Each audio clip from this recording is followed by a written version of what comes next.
fucking white male. Hola a todos, soy un tío blancuetero y en este vídeo quiero hablaros sobre cómo el filicidio, el infanticidio o el neonaticidio pues son opacados por una propaganda política oportunista. Y es que como si de un acto coordinado se tratase, a partir de la trágica muerte de un menor asesinado en Berniel a manos de su padre, distintos medios y personalidades pues aprovecharon la ocasión para cargar las tintas y seguir dando forma al pánico social construido sobre los cimientos de la llamada violencia machista. Porque cualquier oportunidad es buena para alimentar el monstruo fundamentado en proyectar el machismo como origen y causa de todos los males y terrores, llegando hasta el punto de instrumentalizar políticamente y de forma selectiva los asesinatos a menores en función de la naturaleza del crimen. Así, desde el diario La Verdad se titulaba de la siguiente forma: el gobierno confirma al niño asesinado en Beniel como víctima mortal por violencia de género. Desde el año 2013, un total de 29 niños y niñas fueron asesinados por sus padres o bien por parejas o exparejas de sus madres. Y es curioso porque una noticia similar aparecía en El Mundo el 18 de marzo del año 2018, solo que cambiando el sexo de los victimarios. Las 22 madres y 3 madrastras que asesinaron a sus hijos en España. Y esta noticia aparecía a partir del caso del niño Gabriel, asesinado por su madrastra Ana Julia Quezada, que fue tan famoso en su momento. Según la recopilación de datos a partir de fuentes periodísticas y judiciales que ha llevado a cabo Crónica, en los últimos 5 años, al menos 25 mujeres, 22 madres y 3 madrastras, han matado a sus hijos e hijastros en España. En 3 casos acabaron con la vida de 2 niños, de modo que las víctimas se elevan a 28 menores. Y la diferencia entre unos casos y otros pues la podemos encontrar en la incidencia de la llamada violencia machista en el caso de los niños asesinados por sus padres. Porque como ya sabéis, ahora mismo la violencia machista es considerada como una forma de violencia política, en la que se ignoran de forma deliberada pues todas las causas que pueden propiciar este tipo de crímenes y se achaca todo a un único mal, que es el machismo. En 2018 casi la quinta parte de los homicidios registrados lo son por violencia de género. En apenas década y media, señorías, más de 1000 mujeres han sido asesinadas como consecuencia de la violencia de género. 1000 mujeres. Esta lacra tiene un nombre, se llama violencia machista, no tiene apellidos ni eufemismos, se someta o se cometa en una casa o en la jauría de una manada. Y aquellos que quieran banalizar este drama, retroceder al pasado o inventar conspiraciones, que tengan algo muy claro: nos van a tener enfrente.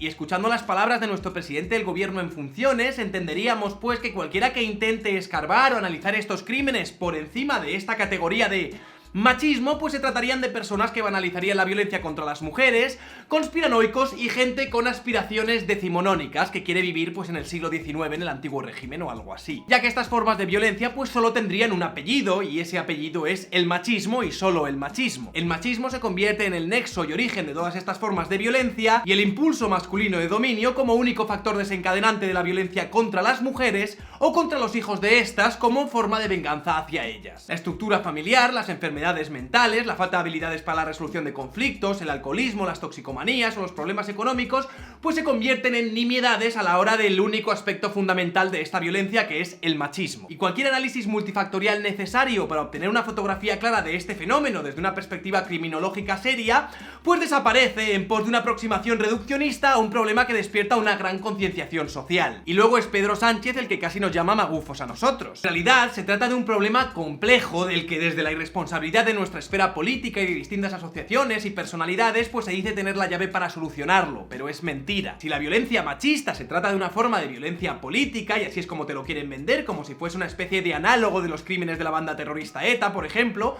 pues las soluciones deben de ser políticas también. Y esto se significa en que publicitar y mantener este relato atendiendo a la concienciación social que hay al respecto, pues es algo de lo que se obtienen réditos políticos. En un estudio del que hablaré más adelante recalcaban la idea en torno al filicidio y el infanticidio de que, en el aspecto sociológico, se trata de homicidios que constituyen un problema social, por la repercusión y el rechazo que generan tanto en la sociedad como en los medios de comunicación, lo cual requiere atención y concienciación por parte de legisladores, profesionales e investigadores. Atención y concienciación, algo que algunos confunden con instrumentalización. Y es que se trataría de un tema muy delicado y que levantaría muchas ampollas debido al impacto y la sensibilidad que generan este tipo de crímenes en los que un niño o un menor muere a manos de sus padres. Sin embargo, nuestra casta política, algunas personalidades y asociaciones profundamente ideologizadas pues no dudan ni un segundo en instrumentalizar estos terribles crímenes de forma selectiva para sostener el relato generado alrededor de la violencia machista. Así vemos como a partir del crimen del niño de Beniel, pues hubo una avalancha de tweets condenando y haciendo incidencia en el carácter machista al que respondería tan terrible crimen. Por ejemplo, Lucía Avilés, de Mujeres Juezas, decía: la violencia vicaria convierte a los niños en arma letal del maltrato de los agresores hacia las mujeres. Mujeres Juezas exigimos que las administraciones públicas asuman sus responsabilidades y garanticen una infancia libre de violencia machista. Iñaki López, presentador de La Sexta Noche, nos comentaba que 29 niños asesinados por sus padres desde 2013. Casi todos por venganza hacia sus exparejas y madres de las criaturas. La mayoría con antecedentes de maltrato. Hoy en La Sexta Noche TV. La Delegación del Gobierno para la Violencia de Género, por su parte, tuiteaba lo siguiente: con este caso confirmado, hoy el número total de menores asesinados por violencia de género desde el año 2013 hasta el día de hoy es de 29, y durante el año 2019 es de 2. Hashtag basta ya, hashtag ni una menos, hashtag violencia de género. Pedro Sánchez, nuestro presidente en funciones, pues tampoco se quedaba atrás y no dejaba pasar la oportunidad y decía lo siguiente por redes sociales: incomprensible y terrible. Utilizar a los propios hijos e hijas como instrumento para causar el mayor dolor posible a la madre. La hashtag violencia machista mata, asesina, destroza vidas y destroza nuestra sociedad. Mi abrazo para la familia del pequeño asesinado por su padre en Beniel. Ok. Asociaciones de mujeres juezas pues aprovecharon la oportunidad para hacer un manifiesto por una infancia libre de violencia machista, en el que aprovecharon para exigir toda una lista de medidas integrales para la protección de los niños y sus madres contra la violencia de género. Y es curioso porque hace poco más de un mes que apareció otra noticia en la que una madre de Lugo, que tenía la custodia sobre su hija, pues asfixiaba a su niña de 7 años con una almohada momentos antes de que su padre fuese a recogerla para pasar con ella uno de los 2 fines de semana que le tocaba para estar con su hija, ya que la pareja estaba separada. Y este caso, a diferencia del niño de Beniel, pues no propició la compasión selectiva ni de políticos, ni de ninguna delegación del gobierno, ni de nuestro presidente en funciones, ni de asociaciones exigiendo medidas de protección integral para la infancia, lo que podríamos llamar víctimas de primera y víctimas de segunda, dependiendo de la naturaleza del crimen. Vemos, tristemente, que en el momento en el que cambiamos el sexo del agresor, la noticia deja de vender y la relevancia política mágicamente desaparece. Y es que la violencia contra los hijos como venganza hacia el otro progenitor, la llamada violencia vicaria, que nuestros políticos y asociaciones quieren vincular con tanto celo a la violencia de género, se trataría solo de una forma más de violencia contra la infancia de entre todas las formas de violencia que hay contra ella, y aunque suele ser mayoritariamente ejercida por los padres, también puede tener a la madre como victimaria. Precisamente el pasado 27 de julio apareció una noticia en distintos medios que decía lo siguiente: una madre ahoga en la bañera a sus 2 hijos mellizos para vengarse de su marido por haberla dejado. De nuevo, el género o la animosidad machista de dominación o venganza no se pueden acreditar como los únicos factores que propician estas formas de violencia, por mucho que se empeñen los que luego te llaman conspiranoico cuando cuestionas su reduccionista y a la vez conveniente forma de entender la violencia en el ámbito intrafamiliar. Y yo entiendo que se trata de un arma política poderosísima, ya que no solo te da votos usando esta demagogia, sino que además te permite señalar a cualquiera que no esté de acuerdo con tus tesis como alguien al que no le importa la vida de las mujeres, y ahora lo que te intentan convencer es que tampoco le importaría la vida de los niños, lo cual es algo repugnante y que se perfila como el nuevo hito dentro de la bajeza moral de las personas que defienden este tipo de cosas. Bien, una vez dicho esto, me gustaría hablar del llamado filicidio, entendido como la muerte violenta de un hijo o una hija a manos de sus progenitores, y lo quiero hacer pues intentando eliminar este sustrato ideológico que rodea prácticamente todas las noticias que ahora mismo leemos en los medios,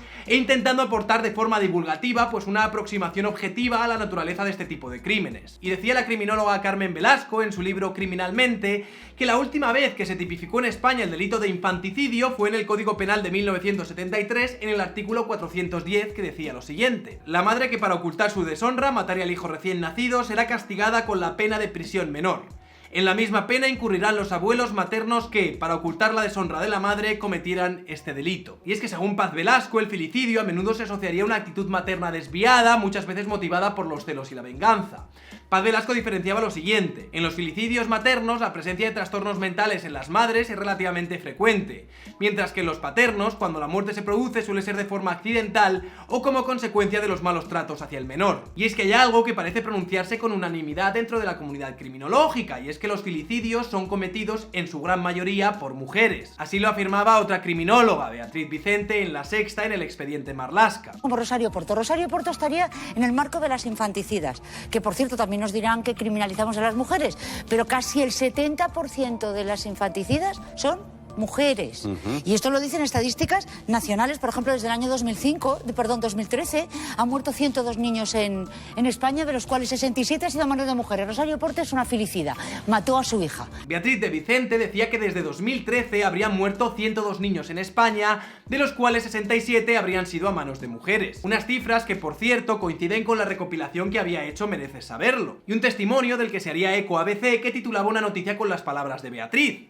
Los filicidios están cometidos casi en el 70% por mujeres. Y esto desde luego sirve para darnos una imagen objetiva de la naturaleza de este tipo de crímenes, pero no deberían utilizarse como arma arrojadiza para contrarrestar los números que nos dicen desde la propaganda feminista. Porque hay quien desde el otro lado del espectro político pues también intenta usar estas cifras como arma arrojadiza en una suerte de guerra identitaria. Y hay veces que en la búsqueda de números impactantes que validen nuestro discurso pues nos acabamos comiendo bulos que no nos deberíamos de comer. Así Iván Espinosa de Vox, ante la coyuntura de las 50 mujeres muertas que se darían en España aproximadamente en el ámbito de la pareja íntima, pues arrojaba la cifra, como si de un contraataque se tratase, de que en España cada año morían más de 60 niños a manos de mujeres. El problema no es los hombres, porque si lo tuviéramos, entonces usted estaría de acuerdo conmigo en que las mujeres tienen también un problema de violencia de género, porque resulta que en España, muriendo 45 a 55 mujeres todos los años, que es muchísimo, mueren más de 60 niños a manos de mujeres todos los años en España.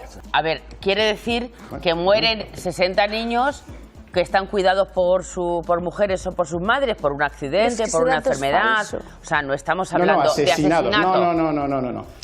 Sí, estamos hablando de homicidios. Estamos hablando de homicidios de menores. Por cierto, la población de menores en España es muy inferior a la población de mujeres en España. Mueren más de 60 niños a manos de mujeres todos los años en España. Y se quedaba tan ancho el tío. Claro, estos números eran muy impactantes, pero chocaban con los datos de los que disponíamos el resto de personas que estamos interesados en esta naturaleza criminal. ¿Y de dónde coño había sacado esto Iván Espinosa de los Monteros? Pues se trataría de unos números que arrojaría en Telemadrid el criminólogo Carlos Cuadrado, que luego se desmentiría por redes sociales diciendo que en lugar de 67 pues eran 57, aunque después tampoco pudo acreditar las fuentes de esas cifras que datarían, se supone, de 2018. Él luego nos diría que también había contabilizado otros tipos de homicidios, como los homicidios negligentes o las muertes accidentales, y que nos explicaría y nos enseñaría estos datos a lo largo de 2019. Bueno, todavía estamos esperando. A mí, sinceramente, ni siquiera me encaja que en España mueran al año 57 menores a manos de sus padres o tutores, contando los dos sexos, mucho menos exclusivamente solo a manos de sus madres o madrastras. De todas formas, estoy a la espera de ver las fuentes que dieron lugar a estas cifras tan revolucionarias que dio Carlos Cuadrado por televisión, porque hasta que no las dé esta información, para mí no se ajusta con la realidad y habría que cogerla con papel de fumar, y mucho menos utilizar estos números como hizo Iván Espinosa a modo de arma arrojadiza,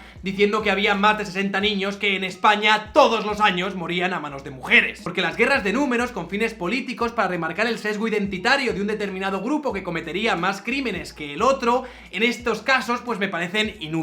Y creo que aunque es importante conocer estos números para obtener una fotografía completa del asunto en cuestión, no debemos refugiarnos en trincheras identitarias para echar en cara porcentajes y números cuando el rival político pues hace lo propio. Mueren 50 mujeres a manos de hombres todos los años. Pues mueren más de 60 niños a manos de mujeres todos los años. Y claro, si encima estos números no están contrastados, pues corres el peligro de meter la pata y hacer el ridículo, cuando realmente no es necesario. Se agradecería que entre todos intentáramos confeccionar menos propaganda, por mucho que se adapte a nuestra narrativa y a nuestro relato y a lo que nosotros queremos decir, e intentásemos hacer un análisis serio y objetivo de la situación, independientemente de que los resultados nos sean favorables o no nos sean favorables, porque manipular los números pues no hace ninguna falta. En un informe del Ministerio del Interior sobre el homicidio en España entre 2010 y 2012, en el apartado de la mujer homicida decía lo siguiente: un capítulo aparte merecería la violencia intrafamiliar contra menores, generalmente los propios hijos. Bánamo, Caupi, Carcola, Medicanto y Rasalnen en 2001 afirmaron que en el 61% de los homicidios de menores en el hogar,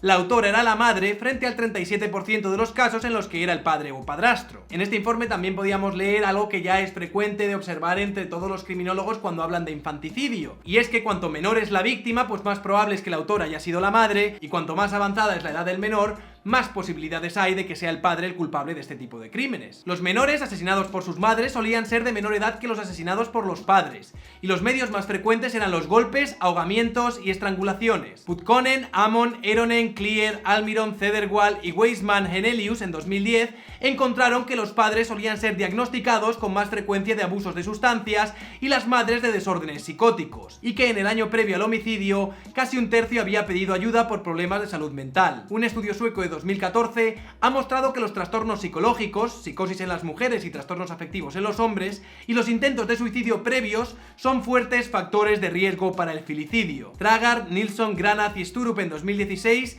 llaman la atención sobre el consumo de sustancias en los adultos que cometen crímenes contra los menores y señalan el parecido existente entre hombres y mujeres homicidas cuando se trata de estos asesinatos. Y atendiendo un estudio que ya he mencionado antes, que se titulaba Filicidio, Infanticidio y Neonaticidio, estudio descriptivo de la situación en España entre los años 2000 y 2010, que me ha parecido que en este ámbito era el estudio más completo que había hasta la fecha, primero diferenciaban las distintas categorías cuando hablaríamos de filicidio. Primero, por un lado, nos encontraríamos con el neonaticidio, que serían aquellos en los que el homicidio ocurriría en las primeras 24 horas de la vida del neonato, en los que prácticamente el 100% de los perpetradores serían las madres. Después estarían los infanticidios, que se darían cuando el menor víctima pues tiene menos de un año, y luego pues llamaríamos filicidio en general a todos aquellos menores asesinados que tendrían de un año en adelante. Y es importante saber situar bien estas tres categorías. Y este estudio, afincado en una coyuntura nacional para este tipo de crímenes, que fue aprobado en 2015 y que fue elaborado por Alba Company Fernández, Julieta Romo, Laura Pajón y Miguel Ángel Soria, nos decía de la forma siguiente en su resumen. Aunque en los últimos años algunas investigaciones han centrado su atención en estudiar el neonaticidio, el infanticidio y el filicidio, estos están todavía lejos de ser conocidos con precisión. En España existe una ausencia de estudios sobre ellos, por lo que el principal objetivo de la presente investigación es proporcionar las características principales de estos delitos en el contexto español. Los resultados muestran que la mayoría de agresores son mujeres. Además, los resultados de este estudio pues concordarían con otras investigaciones a nivel internacional, sobre todo cuando hablaríamos del sexo del agresor y la conducta criminal. Sin embargo, pues también nos dirían que difieren en otros aspectos, como los aspectos postcriminales. Nos hablarían de que el filicidio pues no es una tipología de homicidio nueva, aunque por fortuna, tanto en España como en el resto de los países, pues no es algo muy frecuente. Respecto a las causas que llevarían a un padre o a una madre a matar a uno de sus propios hijos, pues estas no serían únicas, ¿no? Y se debería tener en cuenta variables demográficas, ambientales y psicosociales, además de características individuales propias de cada persona. O también podríamos echar mano de un concepto amplio e indefinido como puede ser el machismo y... ya está, terminamos antes, amigos. Según algunos autores, el factor más importante sería el de la dinámica familiar, que es el que puede ser crucial para estos comportamientos filicidas. Con respecto a la semejanza y diferencia entre padres y madres homicidas, nos encontramos lo siguiente. Por ejemplo, tanto el perfil de hombres como el perfil de mujeres coincidirían en algunos estresores vitales como el aislamiento social, la ausencia de apoyo social o incluso abuso durante la niñez. Sin embargo, se apreciarían algunas diferencias, como el hecho de que las madres suelen ser más proclives a cometer neonaticidios y a padecer trastornos de personalidad, así como depresión o ansiedad. Así, las mujeres adultas pues serían más proclives a cometer el homicidio por razones desadaptativas o psicopatológicas que ya he mencionado. Respecto a los padres, pues llegarían a la conclusión de que no suelen cometer filicidios, infanticidios ni neonaticidios de forma tan común como las madres. Aquellos que sí que matan a sus hijos pues suelen tener una edad superior a la de las madres y es más probable que hayan victimizado a sus hijos antes, lo que convierte al filicidio en una forma extrema de maltrato tras el cual es frecuente el suicidio. El riesgo de que cometan este tipo de crímenes también aumentaría si los recursos escasean, si el niño está enfermo, si existe incertidumbre paterna o si se encuentran coaccionados por un tercero. El estudio diría que los hombres que suelen vivir con sus hijos o hijas cometen el homicidio tras una separación conyugal, acostumbran ser violentos contra sus parejas e incluso amenazarlas con acabar con su vida. Pueden haber amenazado con suicidarse en otras ocasiones y están motivados básicamente por la venganza o la represalia. Un pequeño porcentaje de hombres cometen familicidio, es decir, además de sus hijos, matan a su pareja, lo cual no sucede con las mujeres filicidas. Y esta es básicamente la parte con la que se quieren quedar desde el gobierno y desde distintas asociaciones feministas. El resto, a tomar por culo. Y el principal autor responsable de clasificar las motivaciones aparentes para acabar con la vida de un hijo, pues fue Resnick en 1969, mediante un estudio que incluía 131 filicidas, que eran 88 madres y 43 padres. Las clasificaciones serían las siguientes. 1 sería el filicidio altruista, que tiene alta incidencia.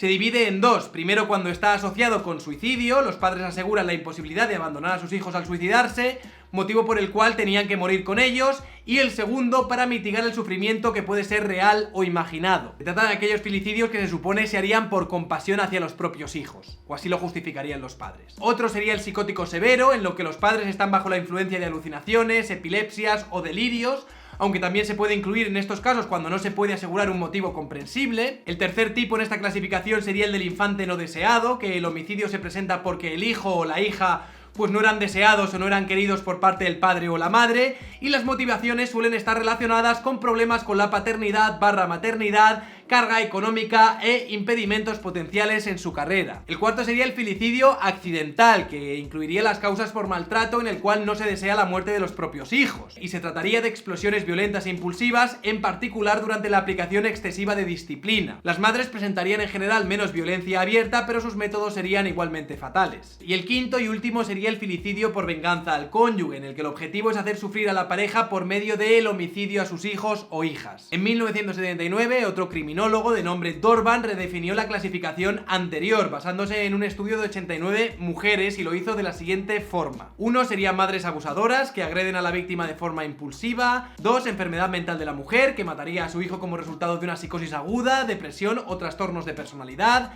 3, mujer vengativa, que acaba con la vida de su hijo como venganza contra su pareja, dicha venganza es el estímulo para el homicidio. 4, rechazo a un niño no deseado, que fallece por la negligencia pasiva o la agresión activa de sus padres. 5, homicidio por compasión, cometido por la madre para evitar el sufrimiento del bebé. No hay ganancia secundaria por parte de la madre. Y en relación a los varones que cometen filicidio, Putkonen los clasificó en dos tipos en 2011, que serían los siguientes: hombres sin trabajo, que se encuentran en un proceso de separación y tienen como objetivo el filicidio-suicidio debido a su desesperación, y hombres impulsivos y antisociales. Y efectivamente, con respecto a la motivación para este filicidio/suicidio, pues se podrían encontrar dos tipos: padres que matan a sus hijos o hijas por motivación pseudoaltruista, y padres motivados por una represalia contra su pareja. Y la muestra de esta investigación a la que me estoy remitiendo pues constó de 58 casos de homicidios y asesinatos consumados o en grado de tentativa cometidos por una madre o un padre contra su hijo o hija. Y el origen de los datos que os voy a enseñar en la siguiente tabla pues procedería de sentencias judiciales dictadas por las audiencias provinciales o por el mismo Tribunal Supremo en un periodo temporal de 10 años. Así como veis, tendríamos 10 casos de neonaticidios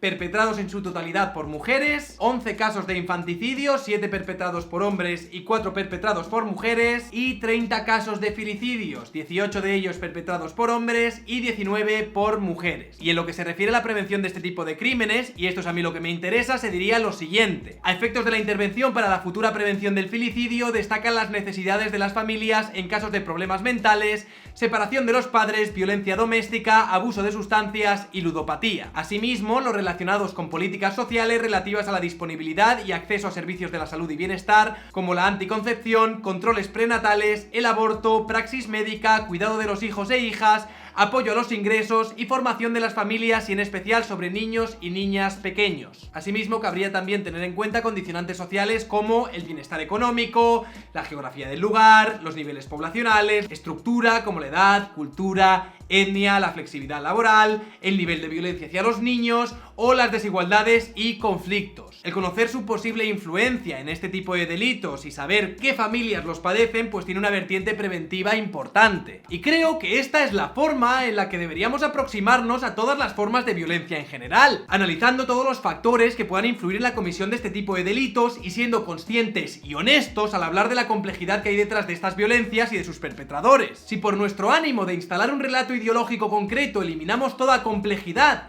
y lo reducimos todo a un factor identitario que nos ayude en nuestra definición maniquea de la sociedad, no solo no estaremos ayudando en la lucha contra este tipo de violencia, sino que estaremos ayudando a perpetuarla, en tanto que estaremos dando forma invirtiendo recursos en medidas fallidas para solucionar problemas imaginarios. Y es increíble que algo tan evidente sea tan elusivo para una gran mayoría social, hasta el punto de que recrearse en estas formas reduccionistas e ideológicas de encarar los problemas te haga merecedor de un aplauso en el Congreso de los Diputados o en los platos de televisión. Y es una vergüenza que ya ganado el relato ideológico alrededor de la violencia contra las mujeres, se intente colonizar el infanticidio como nueva frontera de políticos e ideólogos sin escrúpulos fábulos que pretenden reducir todos nuestros males a una sola categoría, como si de una enfermedad se tratase. Una enfermedad de la que, por cierto, solo ellos tienen la cura. Soy un tío blanco hetero, dale like si te ha gustado el vídeo, compartid y suscribiros al canal. Bien, ya sé que este vídeo no es el más animado, ni el más entretenido, ni el más divertido del mundo, pero me parecía importante hablar sobre este tema. También quiero daros las gracias por todo el apoyo que le disteis al último vídeo sobre las denuncias que pueden costarte la vida. Si no lo habéis visto, os dejo el vídeo en la descripción. La verdad es que la situación de David Bros pues es súper crítica y en estos días se ha abierto un crowdfunding a través del cual pues le podéis ayudar. De todas formas, intentaré en un futuro próximo hacer un resumen de ese vídeo para que sea algo más digerible, porque entiendo que 57 minutos pues no está dispuesto a tragárselo todo el mundo, aunque a mí me parece que merece mucho la pena.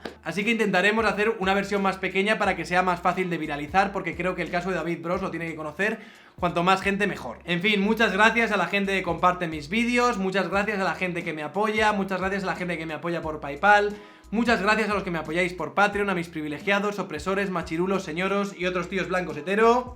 Gracias.